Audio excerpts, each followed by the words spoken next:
So today we are going to be reviewing the William Lowell Putnam math competition, this year's competition, and this is the final problem B6, where it says that let Gn plus 1 minus Gn be greater than or equal to the second composition of Gn raised to the power of r. And G is the function from the natural numbers and natural numbers. And we're trying to find the largest possible r. So we started with a few base cases, as in, let it be some monotonically increasing function for all n. So I said, let g of n is equal to k1 of n, such that k1 is equal to the set of reals. So as a result, if you subtract gn plus 1 minus gn, you would eventually get k1 as a result. Get k1 as a result. And we're saying that k1 is greater than or equal to k1 squared n all raised to the power of r for n is in the set of zeta positive. So we say as we expand, we get k1 is greater than or equal to k1 to the power of 2r times n to the power of r. And we divide by k to get 1 to get 1 is greater than or equal to k1 to the power of 2r minus 1 times n to the power of r. So we already know that the O function of k to the 2r minus 1 is approximately O to the n O function of n to the r. And as a result, we'd get k to the 2r minus 1 is less than or equal to 1 and n to the r is less than or equal to 1. So in order for the maximum to get to the maximum for such function to be greater than or equal to 1, or should I just say less than 1, we have to let r be equal to 0. So r is less than or equal to 0. The same logic still applies as a decreasing function, but we're still assuming that is the first order polynomial, as in there's no n squared, n cubed, or anything like that.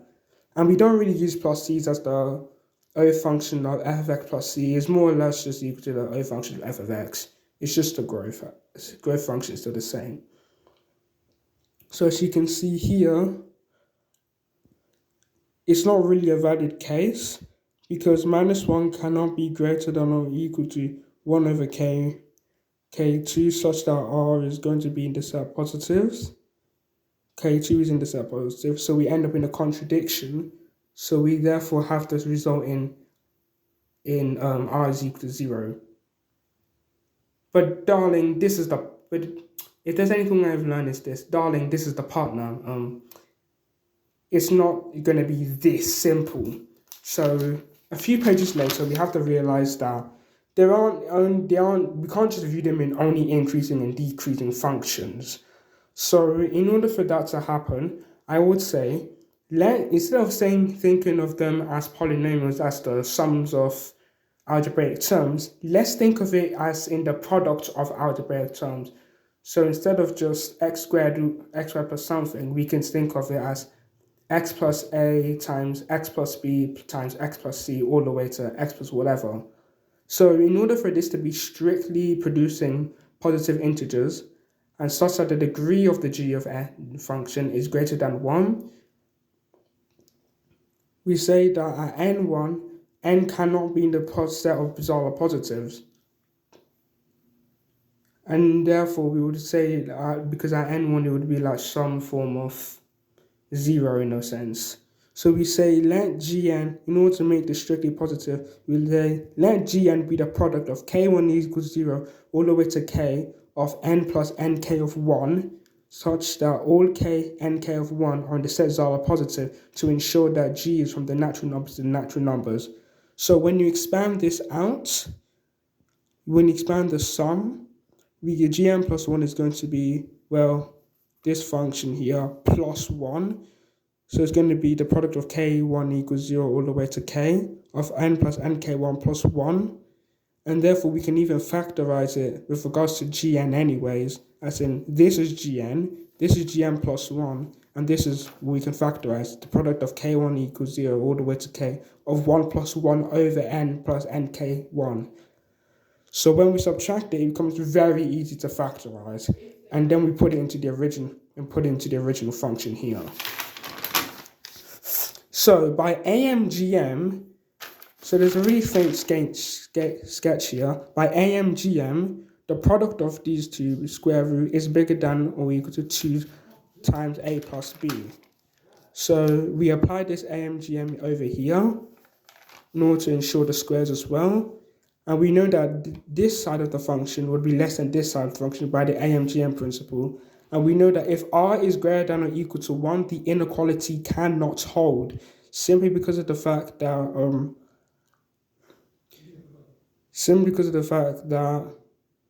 well, this is always going to be bigger than this anyway, because this is the product of a product sum plus a constant. So this is the product. So basically, it's just a product of products even plus a constant. So it would be easily. So the O function of the products would be easily outgrowing the scale of the exponentials of power to the second power. So R has to be between 0 and 1. So in order to satisfy this easily, I decided to in order to just make it more simplified, we'll say let the product of G1, K1 equals 0 all the way to K of N plus NK1 be equal to A, as in let Gn be equal to A. And as a result, when we expand, we get this function over, we get this part over here. As well. And we get here as a result, as in we try to say, because it's a sum of squared, we can just put it in the form of like x times x minus 2 altogether plus 1 right here. So in order for it to have a maximum value of r, we have to make sure this function gets close to here as well. So we assume that this part of the function is equal to this. And therefore, we need to find the minimum value of this. So we call this function, let's call it v of n, and because as the limit of n approaches infinity of n plus nk1 equals 0, this function collapses to 0 very quickly. So this collapses 0, this limit approaches 0, so the maximum value of this function over here would therefore be the 2 times a squared plus 1, this being the 1 specifically, as the limit approaches 1, because as this limit approaches 0, 0 plus 1 equals 1 right here. So it's a 2 times a squared plus 1 times 1 minus 2 plus 1 yet again. So when we expand it out, we get 2a squared. It's the maximum value of this function over here. So we're trying to say that 2a squared is equal to this function raised to the power of r. So we try and raise both sides to the power of 1 over r to cancel out both r's. So we get this function over here as a result. And because this is a new function we're trying to introduce, let's call it v2 of a as a variation of the initial function that we did before. And as a result, I forgot to mention it here, but here we just use the AM-QM inequality as a result of this. AM-QM inequality right here. So as a result, the minimum value of this function is therefore this function over here. So the whole point is that these two are strictly equal to each other. And then by further applying the AM-QM inequality right here, we find that 2 to the 1 over r times a to the 2 over r is equal to 1 plus square root of sum of k 1 equals 0 all the way to k of nk1 squared, all divided by k plus 1, and that all divided to the power of k plus 1. So we need to find for which r. So we first of all have to assume congruence in this manner. As in, we try to binomially expand it in this sense and try to say that, let k plus 1 minus v is equal to 2 over r, and so and so. I don't care. As a result, we find the limits of these functions approaching here, approaching this value, and therefore 2 to the 1 over r is equal to sum of k1 equals 0 all the way to k of nk1 squared over k plus 1 to the power of v over 2. I then try to square both sides in this manner to get here, but then we still have to understand what is the maximum value of this at the very end of the day. So instead of just trying to say that oh, let's try and find out all possible permutations. Even in a set of different numbers, you still have the largest number. So let's say you would have the sum of the squares of 1 squared, 2 squared, 3 squared, 4 squared, 5 squared, and you choose a combination of 5 numbers, and you could use repeat. The largest value would be obviously 5 squared added together 5 times. So as a result, let nk of some anything be some very large constant. Let it be some sufficiently large constant, capital N. So we have to find the limit as k approaches infinity, such that the sum of k1 equals 0 all the way to k of n squared all over k plus 1. And we've got to understand that as a result of this, it just equals kn squared over k plus 1.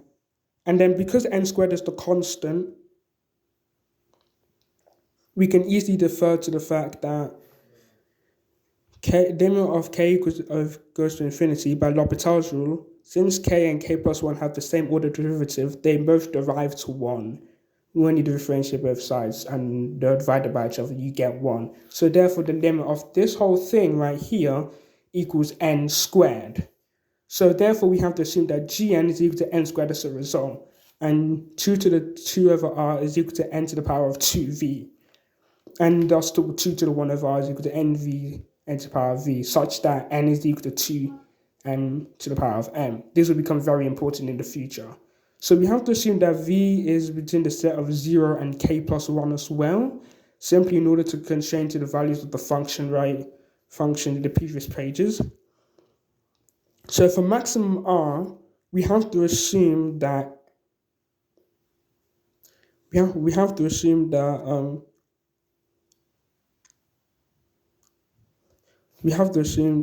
the lowest possible value of m, as in 2 to the 1 over r is equal to 2 to the mv, in order to apply for congruency, and therefore let it be 2 to the mv. So we're saying that r equals 1 over mv, and we're trying to find the largest possible value of r. In order for the maximum value, since r is a reciprocal function, we have to let m be the smallest possible value possible, thus is which is m equals 1. And because, as I used to say, because this value goes to v over 2, and therefore as a result 2 needs to divide v, and therefore you would either get v equals 2 or v equals 4. However, if we substitute back values into the original equation, you would get r equals 1 over 4, which verifies this statement. So the maximum value is therefore r equals 1 over 4. Thank you for listening to this video.